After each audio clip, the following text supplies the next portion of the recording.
আমাদেরকে ইন্টেলিজেন্স থেকে, আমাদের রাষ্ট্রীয় ইন্টেলিজেন্স গোয়েন্দা বিভাগ থেকে কিছু তথ্য শেয়ার করা হয়েছে।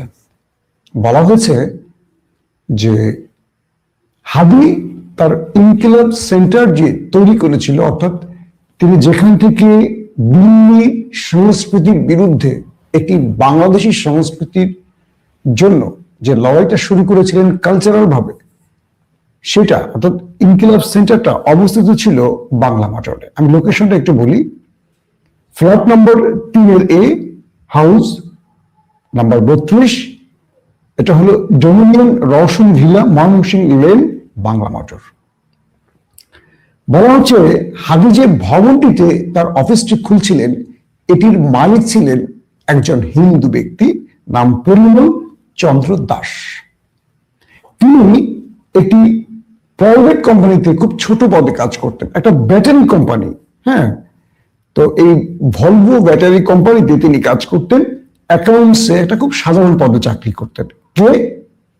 যেই ভবনটি ইনকিলাব সেন্টার প্রতিষ্ঠিত হয়েছে, সেই ভবনের মালিক মিস্টার পরিমল চন্দ্র দাস।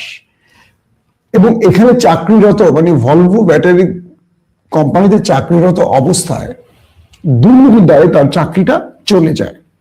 পরে হুমকু বলা হচ্ছে যে এই দুঃখিত, ভলভো ব্যাটারির অ্যাকাউন্টসের সাথে তিনি আর সংযুক্ত থাকেননি। সে মিরপুরে কাজ করতেন, তার বেতন ছিল মাত্র 10,000 টাকা। তো বাংলা মোটরের মতো একটি অভিজাত অঞ্চলে মাত্র 10,000 টাকা বেতনের একজন কর্মচারী কি করে 4টি ফ্ল্যাটের মালিক হন? ইনকিলাব সেন্টার তো একটি ফ্ল্যাট, এরকম আরো 3টি, মোট 4টি ফ্ল্যাট ছিল পরিমল চন্দ্র দাসের। এবং 2020 থেকে 21 সাল পর্যন্ত তিনি সেই ব্যাটারি কোম্পানিতে চাকরি করেন। পরবর্তী 4-5 বছরে সে ডোমিনিয়ন রওশন ভিলাতে 4টি ফ্ল্যাটের মালিক হয়। কয়েকটি প্রশ্ন তৈরি হয়েছে যে ইনকিলাব কালচারাল সেন্টারের সাথে পরিমল চন্দ্র দাসের কানেকশনটা হয়েছিল আসলে কিভাবে। আমাদের শরীফ ওসমান হাদি যে ভবনটি ভাড়া নিয়ে তার ইনকিলাব সেন্টার তৈরি করেছিলেন, এটির জন্য পরিমলের সঙ্গে কিভাবে পরিচয় ঘটেছিল আমাদের ওসমান হাদি, এটা আমাদের ইন্টেলিজেন্সের বা যারা এই বিষয়ে তদন্ত করছেন তাদের জানা উচিত। 2 নম্বর প্রশ্ন হলো, হাদির খুনির সাথে পরিমল চন্দ্র দাসের কি কি কানেকশন আছে? যে ছেলেটি হাদিকে গুলি করে মেরেছে বা যারা এই হত্যাকাণ্ডের পরিকল্পনায় সংযুক্ত আছেন, তাদের সাথে পরিমলের সম্পর্কটা আসলে কি, কোনো কানেকশন আছে কিনা, এটা একটু অনুসন্ধান করা খুব জরুরি। 3 নম্বর প্রশ্ন হলো, হাদির খুনিকে মানে হাদির যে খুনি, তিনি তো হাদির খুব নিকট বা কাছের লোক বলি আমরা সোশ্যাল মিডিয়ায় বিভিন্ন ছবিতে ভাইরাল হতে দেখেছি। এই খুনির সাথে হাদিকে পরিচয় ঘটিয়ে দিয়েছে কে? তিনি কি এই পরিমল? কারণ ব্যক্তিটা কোন ধর্মের বা কোন ব্যক্তি বুঝতে পেরেছেন। তো এটা নিয়ে আমাকে এই তথ্যগুলো দিয়েছে আমাদের রাষ্ট্রের গোয়েন্দা বাহিনীর কিছু গুরুত্বপূর্ণ ব্যক্তি। তারা বলছেন যে সোশ্যাল মিডিয়াতে কথাগুলো উপস্থাপন করা খুব জরুরি, কারণ এই পরিমল যিনি মাত্র 10,000 টাকা বেতনে কাজ করতেন, তিনি বাংলা মোটরের একটি অভিজাত অঞ্চলে 4টি ফ্ল্যাটের মালিক হলেন কি করে, এবং হাদির সাথে তার পরিচয় হলো কি করে, এবং যে খুনি, সেই খুনির সাথে হাদির পরিচয় কে ঘটিয়েছে, এই প্রশ্নগুলোকে নিয়ে এখন কাজ শুরু করলে পরিমল এখনো বাংলাদেশে আছেন এবং তাকে যদি আমাদের আইন শৃঙ্খলা বাহিনী জিজ্ঞাসাবাদ করেন, এটা নেপথ্যের অনেক তথ্য বেরিয়ে আসবে। কিন্তু সরকার এই ব্যাপারে নাখোশ, কি বলে, সরকার এই ব্যাপারে খুব চুপচাপ। হাদির হত্যার আজকে প্রায় 11 থেকে 12 দিনের মতো, বা আরো বেশি হলো কিনা, 11-12 দিনের মতো দিন আমরা পার করলাম হাদি হত্যার। এখন পর্যন্ত প্রকৃত অপরাধীকে গ্রেফতার করতে পারেনি আমাদের ইন্টারিম গভর্নমেন্ট। কিন্তু প্রথম আলোতে যারা অ্যাটাক করেছিল ক্ষোভে, এরা কেউ সন্ত্রাসী না, এরা দেশপ্রেমী, কিন্তু দিল্লির হেডকোয়ার্টার বলে অনেকে ক্ষোভে হাদির উপর অ্যাটাক করছে। তাদেরকে খুঁজে খুঁজে গ্রেপ্তার করছে, কিন্তু হাদির খুনিদের সরকার গ্রেপ্তার করছে না। কি ইমেজ সরকার? এবং এই প্রশ্নগুলো তোলার জন্য ইলিয়াসের দুটো ফেসবুক আউট, ইউটিউবটাও রেস্ট্রিকশন চলে গেছে সরকারের, বাংলাদেশ সরকারের অনুরোধে ইউটিউব কর্তৃপক্ষ এই কাজটি করেছে, যেটি শেখ হাসিনাও করতে পারেনি। কারণ ইউনিট সরকারের খুব ক্ষমতা এই ব্যাপারে, তিনি একেবারে জাতিসংঘ বা আমেরিকার সাথে তার দোস্তি সম্পর্ক। প্রশ্ন হলো, মানুষের কথা বলার মাধ্যম বন্ধ করে দিয়ে, ধরেন আজকে আমারটা বন্ধ করে দিলেন, ইলিয়াস নতুন করে আরেকটি চ্যানেল ওপেন করবেন, আবার সেটা জনপ্রিয় হবে, হয়তোবা ফিরে পাবে আপিল করে, এর চেয়ে বেশি কথা বলবে। কি করবেন? ইউনূস সাহেবের কাজ কি মানুষের মুখ বন্ধ করে দেয়া, নাকি অপরাধীকে শনাক্ত করে বিচারের মুখোমুখি করা?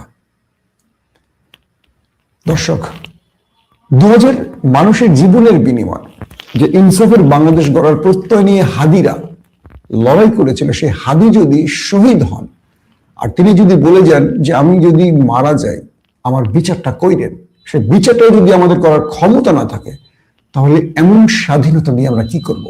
এই স্বাধীনতাকে আমরা টিস্যু পেপারের মতো ইউনূস সরকারের টয়লেটে রেখে আসতে চাই, তিনি ব্যবহার করে ছুঁড়ে ফেলে দেন। ঢাকার শাহবাগ এখন উত্তপ্ত, লাখো হাদিরা সেখানে সমবেত হয়েছে। সমস্বরে উচ্চ কণ্ঠে সেখান থেকে দিল্লি না ঢাকা স্লোগান উঠছে, গোলামি না আজাদির স্লোগান উঠছে। হাদিকে নিয়ে পুরো রাজধানী এখন কাঁপছে, কিন্তু রাষ্ট্রযন্ত্র অঘরে ঘুমাচ্ছে। রাষ্ট্রযন্ত্র এটা নিয়ে কোনো মাথা ব্যথা নেই, কারণ আমাদের প্রতিবেশী শক্তিশালী দেশটি বলে দিয়েছে হাদির বিচার করা যাবে না, কারণ হাদির বিচার করলে তারা ফেসে যাবেন, আমাদের রাষ্ট্রের রাঘব বোয়ালরা ফেসে যাবেন, আগামী দিনে যারা ক্ষমতা আসবেন তারা ফেসে যাবেন, আওয়ামী লীগ ফেসে যাবে, দিল্লি ফেসে যাবে, ফেসে যাবে এই উপদেষ্টা মণ্ডলীর কেউ কেউ কেউ কেউ বলছেন অপরাধীকে সরকার তার হেফাজতে রেখেছেন, ইন্টেলিজেন্স তাদের দখলে রেখেছেন, তাদের কন্ট্রোলে রেখেছেন, হয়তো ক্রস ফায়ারে মেরে দেবেন অথবা ওপারে পাঠিয়ে দেবেন, কারণ তিনি মুখ খুললে অনেকের নাম বেরিয়ে আসবে। অনেকেই আশঙ্কা করছেন যে তাকে সরকার আর বিচারের মুখোমুখি করবে না। এখন একটি পথ খোলা, যদি আপনারা সবাই ঐক্যবদ্ধভাবে সরকারকে চাপে ফেলতে পারেন। এই সরকার চাপে পড়লে অনেক কিছু করে, শেখ হাসিনাও করেছে, দেখেছেন, চাপে পড়লে অনেক কিছু করে। তো এখন আমাদের প্রত্যেককে এই ব্যাপারে সজাগ দৃষ্টি রাখতে হবে, হাদির পক্ষে লড়াইটা চালিয়ে যেতে হবে। ইনশাআল্লাহ আগামী কাল পরশু আপনাদের সাথে শাহবাগে আমিও থাকব এবং হাদির পক্ষে আমরা স্লোগান তুলব, হাদির বিচারের জন্য, আমরা ইনসাফের জন্য আমরা আওয়াজ তুলব, আপনারাও থাকবেন। দর্শক, আসছি রাজনৈতিক জোট প্রসঙ্গে।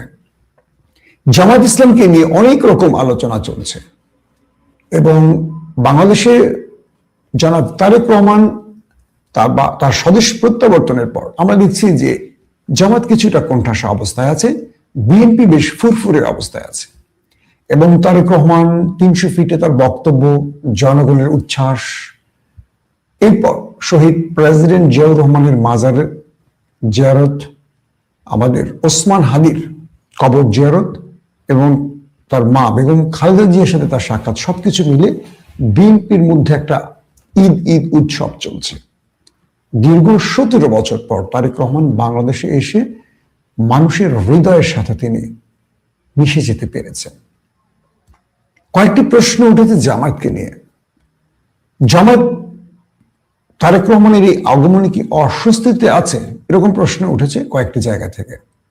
আমি জামাত নেতাদের ফোন করেছিলাম এই ব্যাপারে, তারা বলছেন যে না, আমরা বিএনপিকে সবসময় আমাদের মিত্র মনে করি, আমরা দীর্ঘ কয়েক যুগ ধরে 20 দলীয় জোট করে একসাথে কাজ করেছি। তারেক রহমান আশায় আমরা খুশি, কারণ এই দলটি একটি বিশৃঙ্খল পরিবেশের মধ্যে ছিল বেগম জিয়া অসুস্থ হওয়ার পর। আমরা আশা রাখি তারেক রহমান দলটিকে গোছাতে পারবেন। আর বিএনপি নেতারা বলছেন যে তাদের নেতা দেশে আসায় নেতাকর্মীরা উজ্জীবিত হয়েছে এবং তারা একটি ভালো নির্বাচনের দিকে এগিয়ে যাচ্ছে। প্রশ্ন হলো কয়েকটি, যে জামাতের জোট নিয়ে বিগত সময়ে যে আলোচনা চলছে, আমি গতকালকেও আপনাদের একটি ব্রেকিং সংবাদ দিয়েছিলাম যে আমাদের ইন্টেলিজেন্স এবং ওপারের ইন্টেলিজেন্স 8 দলীয় জোটটাকে ভাঙার জন্য নানানভাবে চেষ্টা করছে এবং আমি চরমোনাই, মামুনুল হক সহ অনেকের কাছে অনুরোধ করেছিলাম এবং অনেকের সাথে আমি পার্সোনাল কথাও বলেছিলাম যে বাংলাদেশকে টিকিয়ে রাখতে হলে যেমন জাতীয়তাবাদী শক্তি বিএনপি এবং ইসলামী শক্তি ইসলামী দলগুলোকে টিকিয়ে রাখতে হবে। ফ্যাসিজমের বিরুদ্ধে যদি বাংলাদেশকে টিকিয়ে রাখতে হয়, গণতান্ত্রিক ধারা বা ইসলামী মূল্যবোধকে টিকিয়ে রাখতে হয়, বিএনপি এবং ইসলামী দলগুলোকে পাশাপাশি চলতে হবে। আজকে পর্যন্ত এই লাইভটি করা পর্যন্ত আমি আরো কিছু ভালো তথ্য পেয়েছি। সেটা হলো চরমনায় গো ধরেছে যে তারা কোনো চাপে মাথা নত করবে না। মামুনুল হকও তিনি বলছেন অনেক জুলুম নির্যাতন সহ্য করেছি, আমরা কারো কাছে আর মাথা বিক্রি করতে চাই না, যত চাপ আসুক নেপথ্য থেকে আমরা ইসলামী এই জোটটিকে ভাঙতে চাই না। আল্লাহ কবুল করুন তাদেরকে। কারণ বিএনপি এবং ইসলামী শক্তির এই ফাইট, এটাকে আমি খুব পজিটিভ অর্থে দেখতে চাই। কারণ কি, আমি চাই এখানে জাতীয় পার্টি এবং আওয়ামী লীগ ছাড়া একটা নির্বাচন হোক, যারা 16টা বছর দেশকে ফ্যাসিজমের দিকে, একটা ভয়ঙ্কর আয়ামে জাহিলিয়াতের দিকে নিয়ে গেছে, তাদেরকে 3টা বছর অন্তত নির্বাচন থেকে দূরে রাখুক। তারা যে কাজটি করেছে, এটার পক্ষে কে থাকবেন বিপক্ষে থাকবেন সেটা নিয়ে আমার বক্তব্য নয়। জামাতের সঙ্গে ইসলামের যে 8টি দল, সেই 8টি দল এখন রয়েছে, তারা জোট থেকে যাচ্ছে না, এমন বক্তব্য জামাতের পক্ষ থেকেও বলা হয়েছে। পাশাপাশি আমরা আরো কিছু বক্তব্য পেয়েছি এরকম যে এনসিপি, আমাদের বৈষম্য বিরোধী আন্দোলনের যেই মূল রাজনৈতিক জোটটি, রাজনৈতিক শক্তিটি, ছাত্রদের শক্তিটি, তারা এবার চলে আসছে জামাতের সাথে। বিএনপির সাথে তাদের বনিবনা হয়নি আসন বিন্যাস নিয়ে, এবার তারা জামাতের সাথে সম্পৃক্ত হতে চাইছে।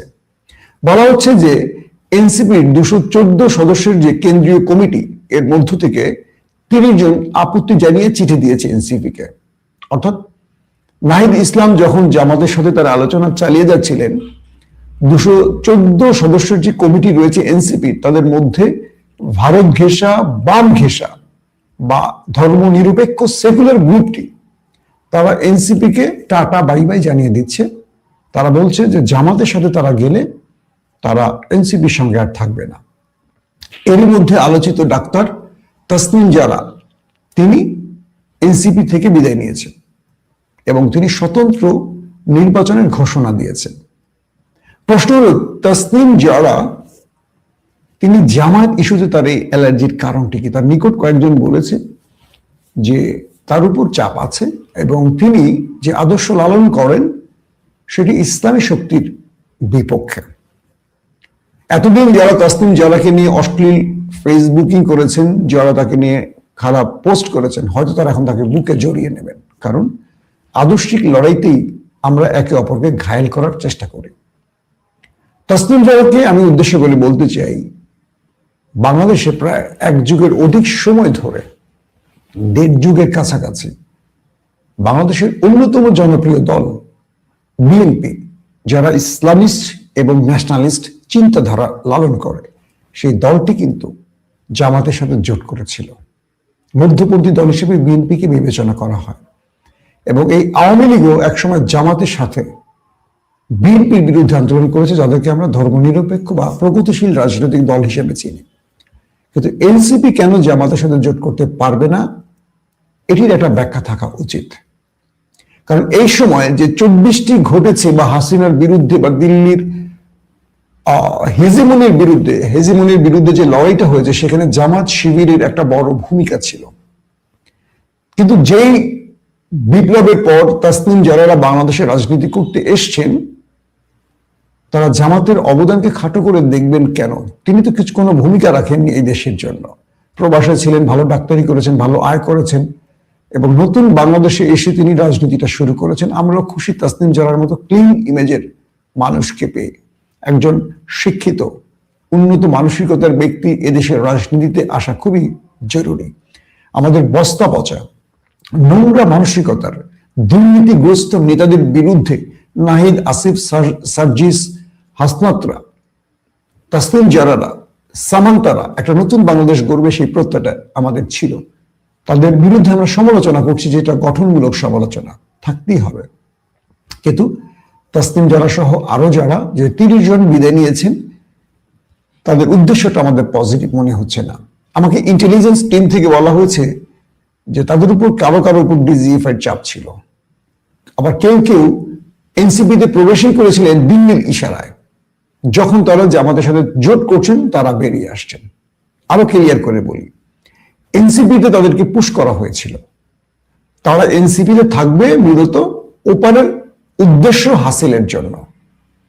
যখন তারা বুঝলেন যে তাদের উদ্দেশ্য হাসিল হবে না, ওই যে ইহুদিরা যেমন মুসলিম হয়ে প্যালেস্টাইনে ধর্ম প্রচার করতেন, এটা হলো আপনার সালাউদ্দিন আইয়ুবীর সময়ের হিস্ট্রি যারা পড়েছেন।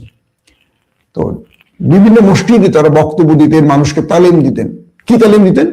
জিহাদ থেকে সরে আসো, মুসলমানরা কখনো অস্ত্র হাতে নেবে না, যাতে সালাউদ্দিন আইয়ুবী আর কোন রাষ্ট্র দখল করতে না পারে, যাতে মুসলমানরা ঘুমিয়ে পড়ে আবারও কখনো তারা এসে ফিলিস্তিন দখল করতে পারে। তো তাসনিম জারাদেরকে তাই মনে হচ্ছে, সালেহিনদের তাই মনে হচ্ছে, সামাদ তাদের জানি না কি বলবো, আমার ভোলার নেই, আমার কাছে তাই মনে হচ্ছে যে তারা মূলত ওপারের এজেন্সির হয়ে এসেছিলেন। যখন এই দলটির সাথে মানে জামাতের সাথে একটা সম্পর্ক সৃষ্টি হচ্ছে বা জোট হচ্ছে, তখন তারা বেরিয়ে গেছে। এতে কিচ্ছু যায় আসে না, এনসিপিরও কিছু যায় আসে না, জামাতেরও কিছু না, বিএনপিরও কিছু আসে না। কারণ তাসনিম জারারা ভোটে দাঁড়ালে 300-400 ভোট পাবেন, এই 300-400 ভোট হয়তো বা এনসিপি আর পাবে না। কিন্তু জামাতের সঙ্গে দাঁড়ানোর জন্য যে লাখ লাখ ভোট পাবে, বা বিএনপির সাথে যদি যেত এনসিপি, তারাও যে লাখ লাখ ভোট পেত বা প্রার্থী বিজয়ের সম্ভাবনা ছিল, এটা তো আর তাসনিম জারাদের থাকবে না। এখন প্রশ্নটা হলো, এই পরিবেশের মধ্যে জামাতের সিদ্ধান্ত আসলে কি হতে যাচ্ছে? জামাতের পক্ষ থেকে বলা হয়েছে এবি পার্টি, এনসিপি, এলডিপি, আরো অনেকগুলো দল তারা জামাতের সাথে যোগাযোগ করছে এবং তারা জামাতের সাথে আগামী নির্বাচনে একসাথে কাজ করতে চাইছে। এটি একটি নিঃসন্দেহে ভালো সিদ্ধান্ত। বিএনপির জোটটার ভেতরেও কিছুটা অসন্তোষ নজরে আসছে, কারণ বিএনপি তার জোটের বাকি নেতাদেরকে সঠিকভাবে আসন দিতে চাইছে না। বিএনপির এই জিনিসটি আমার ভালো লাগে না। বিগত সময় আমরা কয়েক যুগ ধরে দেখেছি জামাত বিএনপি একসাথে মাঠে ছিল, লড়াই করেছে, কিন্তু নির্বাচনের আগে তারা তাদের কোয়ালিশনকে আসন দিতে চায় না, সব নিজেরা খেতে চায়, কিন্তু আন্দোলনে তারা মাঠে নামতে চায় না। আন্দোলনে ফেসবুকে বা বিভিন্ন ঘোষণা দিয়ে সাংবাদিক সম্মেলন করে তারা ঘরে ঘুমায়। জীবন দেয় একদল আর ক্ষমতায় বসতে চায় অন্যরা। এটি হলো বিএনপির একটি ভুল রাজনীতির অংশ। তো এবার সেইটি হয়তোবা বুঝতে পেরেছে বাকি দলগুলো, যে কারণে তারা জামাতের সাথে যোগাযোগ সৃষ্টি করছে।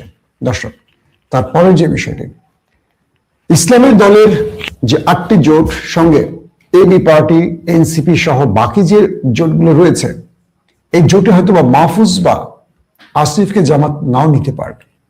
ভেতরে কিছু সূত্র বলছে, একদম হাই কমান্ড বলবো না, ভেতরে কিছু সূত্র বলছে আসিফ এবং মাহফুজের বিরুদ্ধে দুর্নীতির অভিযোগ রয়েছে। গত 15 মাস তারা রাষ্ট্র পরিচালনায় দুর্নীতির সাথে জড়িয়েছেন, এমন কিছু অভিযোগ রয়েছে। তাই জামাত দুর্নীতিগ্রস্ত কাউকে নিয়ে পুরো জামাতের বিরুদ্ধে অপবাদটা ঘাড়ে নিতে চাইছেন না, কিছু সূত্র বলছে। এটা এখনো চূড়ান্ত না, আমার এই বক্তব্যটিকে আমি এটি অ্যাজাম্পশনের মধ্যে রাখতে চাই, যেটা কনফার্ম কনক্রিট কোনো তথ্য নয়। তবে জামাতের বেশ কিছু সূত্র আমাকে বলছে যে এই দুজনের ব্যাপারে তাদের আপত্তি রয়েছে এবং তারা কোনোভাবে চাইছে না যে এ দুজন আসুক। বাট এটা এখনো চূড়ান্ত না, যেটা বললাম। এদিকে মাহফুজ, এদিকে কি বলে আসিফ ঢাকার পাশাপাশি কুমিল্লাতেও তার মনোনয়ন ফরম কিনছেন। তার মানে তিনি এখনো ফাইনালি জানেন না আসলে তিনি কোন জায়গা থেকে নির্বাচন করবেন। পাশাপাশি বিএনপির মধ্যে যেমন আশার বাণী রয়েছে, তেমনি হতাশার জায়গাও তৈরি হচ্ছে, কারণ একটা বড় জোট বাগিয়ে নিচ্ছে ইতিমধ্যে জামাত। এখন এই জোটটা যদি জামাতের পক্ষে চলে যায়, আর এবারে জামাতের জায়গাটা খুব বলা যাচ্ছে যে একটু ভালোর দিকে, জামাত তার অতীতের সকল অবস্থান থেকে বেরিয়ে এসছে এবং মানুষের মধ্যে জামাতকে নিয়ে ভালো পারসেপশন চলছে, মানুষ জামাতকে নিয়ে ভালো মূল্যায়ন করছে। তবে তারেক রহমান আসার কারণে মানুষ বিএনপিকে নিয়েও আশা দিচ্ছে, কারণ এতদিন যে অবস্থাটা ছিল সেই অবস্থা থেকে বিএনপি বেরিয়ে আসছে। সবকিছু মিলে আগামী লড়াইটা আমার কেন যেন মনে হয় খুব হাড্ডাহাড্ডি হবে। আর এনসিপি নাহিদ ইসলামরা তারা জামাতের সাথে যতটা কি বলবো সহজ সমীকরণে যেতে পারবে, বিএনপির সাথে পারবে না, কারণ বিএনপির প্রচুর প্রার্থী তারা স্বতন্ত্র হয়ে দাঁড়িয়ে যাবে নির্বাচনে। কিন্তু সেক্ষেত্রে যারা জোটের প্রার্থী আছেন তারা সেখানে ঢুকতেও পারবেন না। বিএনপি এত বিদ্রোহী প্রার্থী, সেখানে সুবিধাটা করা তাদের জন্য খুব কঠিন হয়ে যাবে। তো এই ক্ষেত্রে এটুকু বলা যায় যে সিদ্ধান্তটা মেবি ভালো নিয়েছে এনসিপি, কারণ জামাত তার জোটের ক্ষেত্রে আমার মনে হয় যে বড় রকম ছাড় দেবে। দর্শক, আপনাদের কোনো গুরুত্বপূর্ণ প্রশ্ন থাকলে আমি সঠিকভাবে উত্তর দিতে চাই, কোনো প্রশ্ন আছে কিনা। তবে বিএনপির চেষ্টাটা আছে আওয়ামী লীগ জাতীয় পার্টির ভোটগুলো তাদের পক্ষে নেয়ার, কিন্তু এখনো মাঠ যেটা বলছে এই ভোটগুলো দাঁড়িপাল্লার দিকে যেতে পারে। বিগত 15-16 মাসে বিএনপির আচরণ আওয়ামী লীগ এবং জাতীয় পার্টির মধ্যে একটা আতঙ্ক সৃষ্টি করছে। এটা এক প্রকার বিএনপির জন্য ধাক্কা আমরা বলতে পারি।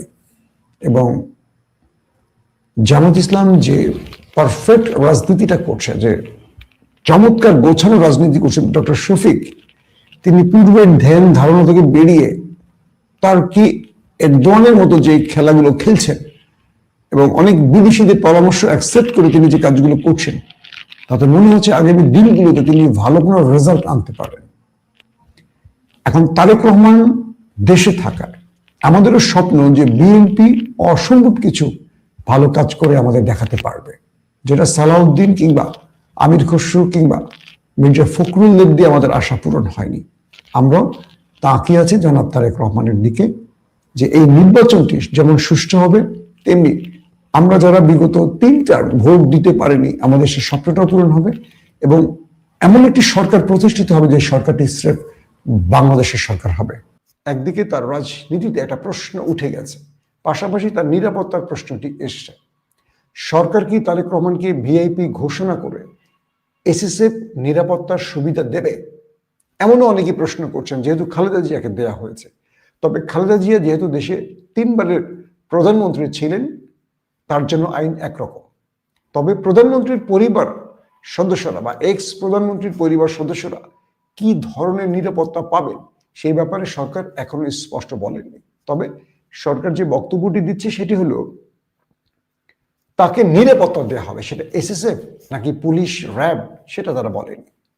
তার 3 নম্বর বিষয়টি, তারেক রহমানের জন্য 2টো চ্যালেঞ্জ সামনে আসছে। এক, তিনি যদি দেশে আসতে না পারেন এই সময়, আমরা ধরে নিতে পারি তিনি নির্বাচনের আগে আর আসতে পারবেন না। কারণটা হলো, আজকে তিনি তার মার জন্য যদি মাকে দেখতে আসতে না পারেন, আগামীকালকে তার আসার কোনো পসিবিলিটি বা কোনো অবস্থা আমরা দেখতে পাচ্ছি না। তবে তাকে আসতে হবে কেবল তার দল ক্ষমতায় আসার পরে। আর যদি তারেক রহমান ডিসেম্বরের ফার্স্ট উইকে বাংলাদেশে আসবেন, দলের পক্ষ থেকে যে আসার কথা বলা হয়েছে, এটি যদি সত্য হয় তবে তিনি আজকেই আসতে পারবেন। কারণ 1 সপ্তাহ পর দেশের এমন কোনো পরিস্থিতি নতুন করে পরিবর্তন হওয়ার আশঙ্কা দেখছি না। তাহলে নির্বাচনের আগে তারেক রহমান আসছেন না আসছেন না, এই প্রশ্নটা এখন আরো বড় বা আরো প্রকট আকারে দেখা দিচ্ছে। তবে তিনি এটা চ্যালেঞ্জ, অর্থাৎ তারেক রহমানের যারা সঙ্গী সাথী আছেন তাদের অনেকেই বলছেন তারেক রহমান একটা চ্যালেঞ্জ নিতে চাইছেন।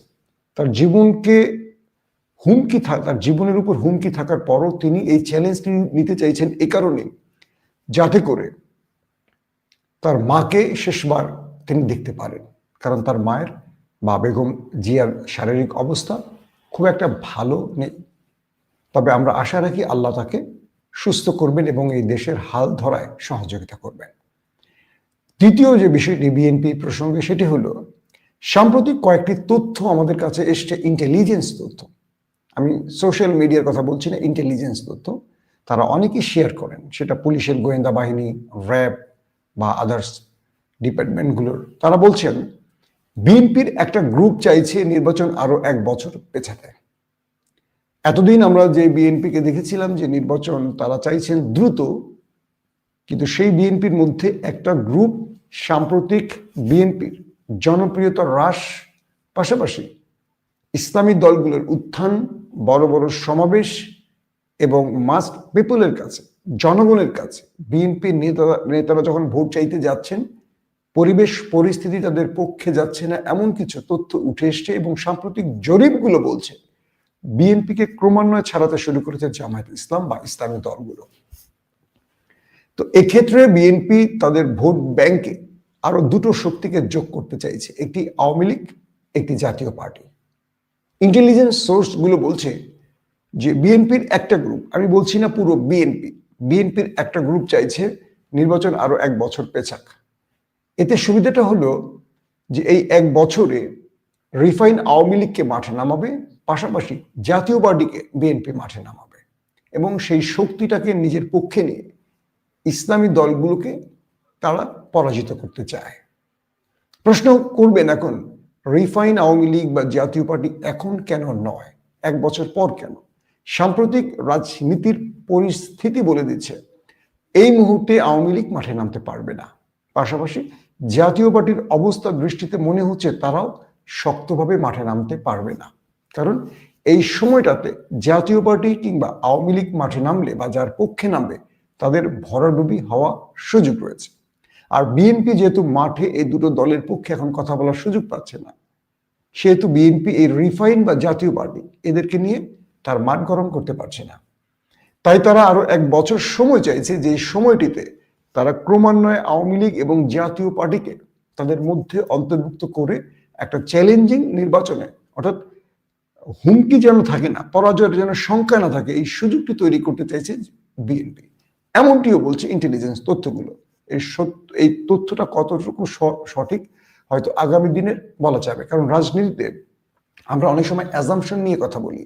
রাজনীতিতে আমরা অনেক সময় ধারণা বা বাস্তব অবস্থা বা বিভিন্ন নেতার বক্তব্যের আলোকে সেগুলোকে আমরা উপজীব্য করে একটা আলোচনা তৈরি করি।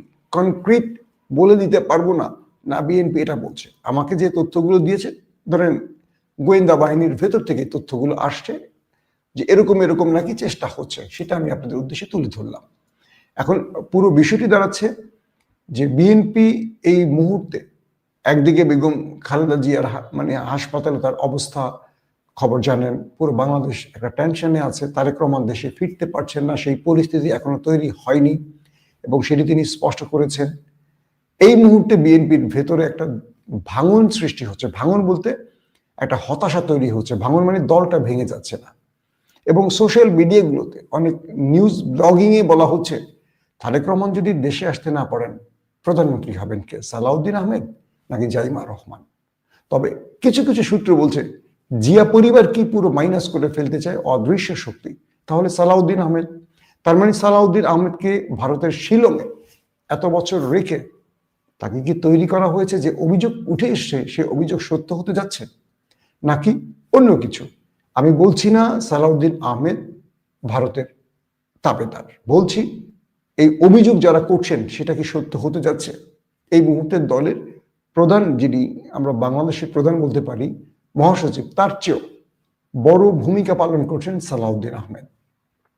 সবকিছু মিলে এই ফেব্রুয়ারি নির্বাচনটি কেন যেন মনে হচ্ছে অনিশ্চিত হয়ে যাচ্ছে। সরকার ফেব্রুয়ারিতে নির্বাচন করতে পারবে, বা সরকার পারলেও বাকি দলগুলো থাকবে, কোন দিকে যাবে রাজনৈতিক পরিস্থিতি, সেটা নিয়েও নতুন করে টেনশন বা সন্দেহ সৃষ্টি হচ্ছে। তবে জামাতের নেতারা বলছেন তারা ফেব্রুয়ারিতে নির্বাচন চাইছেন। এখন দেখার পালা বিএনপিকে নিয়ে যে অভিযোগ আসছে সত্য কি মিথ্যা। পাশাপাশি জামায়াতের নায়েবে আমির তিনি স্পষ্ট করে একটি কথা বলেছেন যে বেগম খালেদা জিয়া এই দেশটাকে আমাদের শত্রুদের হাত থেকে রক্ষা করেছেন, তিনি না থাকলে এই দেশ বহু আগে চলে যেত তাদের খপ্পরে। এই বক্তব্যটি আমার খুব ভালো লেগেছে। দলমত নির্বিশেষে প্রত্যেকে খালেদা জিয়ার কাছে একটা আশ্রয় খুঁজে পান, তাকে একটা বটগাছ মনে করে বাংলাদেশের সকল রাজনৈতিক দল, শুধু আওয়ামী লীগ ছাড়া। এবং বেগম জিয়ার সুস্থতা অবস্থা, তিনি পলিটিক্যালি যখন ছিলেন মাঠে, আমরা বিএনপি জামাত বা 20 দলীয় জোটকে কখনো দেখিনি একে অপরের সাথে বিতর্ক তৈরি করতে, কিন্তু তিনি যখন অসুস্থ হয়ে পড়ে গেলেন এবং রাজনীতিতে অ্যাক্টিভ নেই, তখন দেখলাম বিএনপি তার বাকি অঙ্গ সংগঠন না, তার জোটের সঙ্গে বিএনপির বিরোধ তুঙ্গি উঠেছে। আর এর পেছনে মূল কারণ বিএনপির ভেতরে থাকা ভারত প্রেমী একটা গ্রুপ। এটা কোনোভাবে তারেক রহমান দূর করতে পারছেন না, কারণ বাংলাদেশে এই মুহূর্তে তারেক রহমানের ক্ষমতাটা মানে বিএনপির মধ্যে তার প্রভাবটা কতটুকু বোঝা কঠিন। তিনি নিজের দেশে আসতে পারছেন না, আর তাহলে তার ভেতরে প্রাসাদ ষড়যন্ত্রে তিনি কি ভূমিকা রাখতে পারছেন সেটা আমরা সন্দেহের চোখে দেখছি। এখন জনগণকে তারেক রহমানের সামনে দাঁড়িয়ে তাকে বরণ করে তার নিরাপত্তা বলয় তৈরি করতে হবে। রাজনৈতিকভাবে বিএনপির মধ্যে বহু মতের লোক থাকে, বহু দল থেকে উঠে আসা লোক থাকে, তাই বিএনপিকেও এই মুহূর্তে বিশ্বাস করা খুব কষ্ট। জনগণ এখন তারেক রহমানকে তাদের হিরো বানিয়ে অ্যাকসেপ্ট করতে পারে, এটাই একমাত্র সত্যি। আসি পাকিস্তান প্রসঙ্গে। পাকিস্তানের সাবেক প্রধানমন্ত্রী ইমরান খান বেঁচে আছেন কি নেই এটা নিয়ে প্রায় 1 মাসের মতো নানান রকম আলোচনা সমালোচনা হয়েছে। তার ইমরান খানের পরিবারকেও দেখা করতে পারেনি। প্রতি সপ্তাহে 2 বার দেখা করার অনুমতি থাকলেও 1 মাসে কেউ পারেনি, না আইনজীবী, না পিটিআই নেতা, না পরিবার। ইমরান খানের সন্তানরা অভিযোগ করেছেন তার বাবা যে বেঁচে আছেন তার একটি প্রমাণ দেখাতে হবে, সরকার দেখায়নি। এবং আজকে ইসলামাবাদ এবং রাওয়ালপিন্ডিতে পিটিআই তারা বিক্ষোভ ঘোষণা করেছে, হাজারো লোক রাস্তায় নেমে এসছে। সরকার 144 ধারা জারি করে, সেই 44 ধারা ভেঙে পিটিআই পুরো আডিয়ালা জেল ঘিরে ফেলে এবং রাওয়ালপিন্ডিও তারা ঘিরে ফেলে। এরপর আমরা দেখলাম যে ইমরান খানের বোন উজমা খান, তাকে সরকার অনুমতি দিয়েছে ইমরান খানের সাথে দেখা করার জন্য। তিনি সেখান থেকে বেরিয়ে কি বলেছেন আসেন আমরা এক নজর দেখে আসি, আপনাদের দেখাবার চেষ্টা করছি।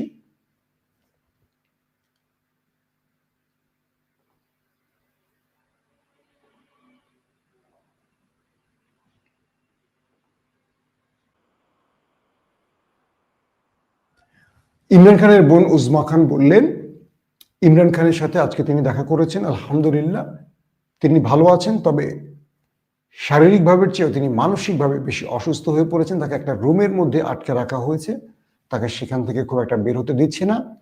4 সপ্তাহ তার সাথে কাউকে দেখা করতে দিচ্ছে না এবং তাকে যে রুমটিতে রাখা হয়েছে খুব ছোট একটি রুম, তার উপর এবং ইমরানের স্ত্রী বুশরা বিবির উপর মানসিক চাপ তৈরি করছে। ইমরান খানের বোনদের কাছে সেনাবাহিনীর ইন্টেলিজেন্স যে বার্তাটি পাঠিয়েছিল যে সেনাবাহিনীর প্রধান ফিল্ড মার্শাল আসিফ মনিরের যে নোটিফিকেশনটি তাকে আগামী 10 বছরের জন্য পাকিস্তানের অজেয় শক্তিতে রূপ দিবে, এই নোটিফিকেশনটি চূড়ান্তের আগ পর্যন্ত তাকে এভাবে গোপনে রাখা হবে। তো অবশেষে পিটিআই যখন রাজপথে নেমে এসছে, পুরো পাকিস্তান যখন উত্তপ্ত হয়ে উঠছে এবং পাকিস্তানের মধ্যে ভাঙনের সুর বেজে উঠছে, সরকার পতন আন্দোলন শুরু হয়ে গেছে, তখন বাধ্য হয়ে ইমরান খানের বোনকে আডিয়ালা জেলে ইমরান খানের সাথে দেখা করার অনুমতি দেওয়া হয়েছে এবং ইমরান খানের বোন আজকে জানিয়ে দিয়েছেন তিনি সুস্থ আছেন, ভালো আছেন, তবে মানসিকভাবে তিনি ভালো নেই। তার সাথে জেলখানার ভেতরে অমানবিক আচরণ, অমানবিক বলতে শারীরিক না, তার উপরে বিভিন্ন রকম মেন্টালি টর্চার করা হচ্ছে। তার মানে আমরা এইটুকু খবর পেলাম ইমরান খান সুস্থ আছেন, বেঁচে আছেন। যারা ইমরান ভক্তরা রয়েছেন সবাই একবার হলো আলহামদুলিল্লাহ বলবেন। বিষয়টা আসলে কি, আমার গত কয়েকদিনের লাইভে আমি পুরো বিষয়টি বা সিনারিটি আপনাদের তুলে ধরেছি। ইমরান খানের অবস্থাটা সেনাবাহিনী বোঝে, সেনাবাহিনী এটুকু বোঝে যে ইমরান খানকে ছেড়ে দিলে আগামী নির্বাচনে 90% জনপ্রিয়তা তার পক্ষে চলে গেছে। ভালো করে খেয়াল করবেন, বাংলাদেশের অবস্থাটা সেরকম হয়ে গেছে। বাংলাদেশে দুটো পারিবারিক রাজনৈতিক দলের মধ্যে আওয়ামী লীগ বিদায় নিয়েছে এবং দ্বিতীয় দলটির একজন প্রধান অসুস্থ, আরেকজন লন্ডনে, তিনি আসতে পারছেন না। মানুষ তৃতীয় দলগুলোর দিকে এখন ঝুঁকছে, খেয়াল করে দেখবেন ঝুঁকছে। কারণ কি? কারণ হলো মানুষ বলছেন যে আমরা অমুক একটু টেস্ট করে। ইমরান খান 18 সালে ক্ষমতা এসেছিলেন, এর আগে ইমরান খান একটা দুর্বল পিটিআই চেয়ারম্যান ছিলেন। ক্ষমতা আসার পর বা তার আপোষহীন লড়াই বা দেশপ্রেম, তার ইমানদারিত্ব, সততা তাদের দেশের জনগণ মাত্র 3.5 বছরে দেখেছে, যে কারণে ইমরান খানের বিকল্প হিসেবে আর কোনো দল এই মুহূর্তে নেই। যে দলগুলো এতদিন পাকিস্তান 75 বছর ধরে শাসন করেছে সেই দলগুলো ইমরান খানের পায়ের নিচে পড়ে গেছে। তারা সবাই জোট করে পিডিএম বানিয়ে, সকল রাজনৈতিক দল একটা জোট করেও ইমরান খানকে আটকাতে পারেনি। বিগত যে নির্বাচনটি হয়েছিল ফেব্রুয়ারিতে, সেই নির্বাচনে আমরা কি দেখলাম? 200-র উপর আসন পেয়েছে ইমরান খান, যেখানে 160-65টা আসন পেলেই ক্ষমতায় বসতে পারে, সেখানে 200-র উপর আসন পেয়েছিল ইমরান। কিন্তু সেই ফর্ম 45-কে বাতিল করে ফর্ম 47 অর্থাৎ ডিসি কর্তৃক বা রিটার্নিং অফিসার কর্তৃক বানানো রিপোর্ট দিয়ে ক্ষমতায় বসানো হয়েছে পিডিএমকে। তো সেনাবাহিনীর ভেতরের যে তথ্য বলছে সেটি হলো, আসিফ মনির সবচেয়ে বড় থ্রেট মনে করেন ইমরান খানকে, এবং তিনি বুঝতে পারছেন যে ইমরান খান তার আগামী দিনের তার যে খায়েশ, সেই খায়েশের প্রধান বাধা। বাকি যে দলগুলো আছে তারা এখন 50-60% জনপ্রিয়তা যাদের ছিল তারা এখন 10%, 5%-এ চলে আসছে। কারণ একজন ইমানদার ইমরান খান।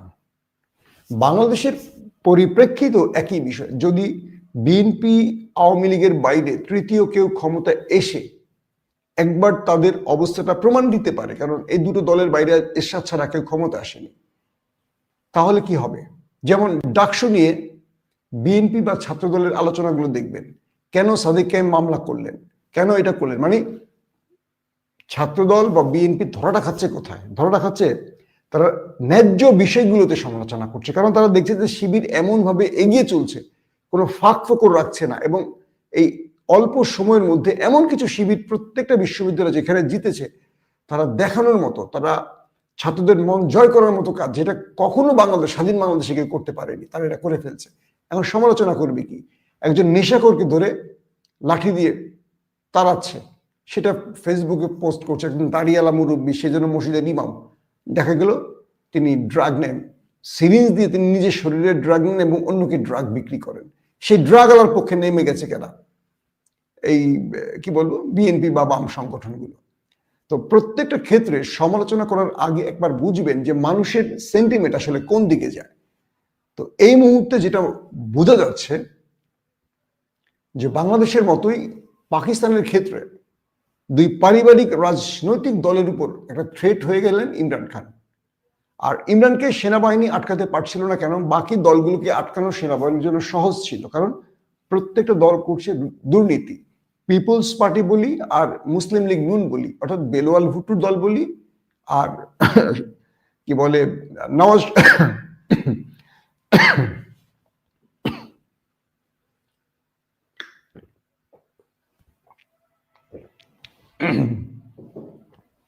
আর নওয়াজ শরীফের দলের কথা বলি, এরা ক্ষমতায় বসে এই পরিমাণ লুটপাট করেছে, এদের পরিবার এই পরিমাণ লুটপাট করেছে যে সেনাবাহিনী এদেরকে যে কোনো সময় ক্ষমতার দিকে নামিয়ে জেলে ঢুকিয়ে দিতে পারে।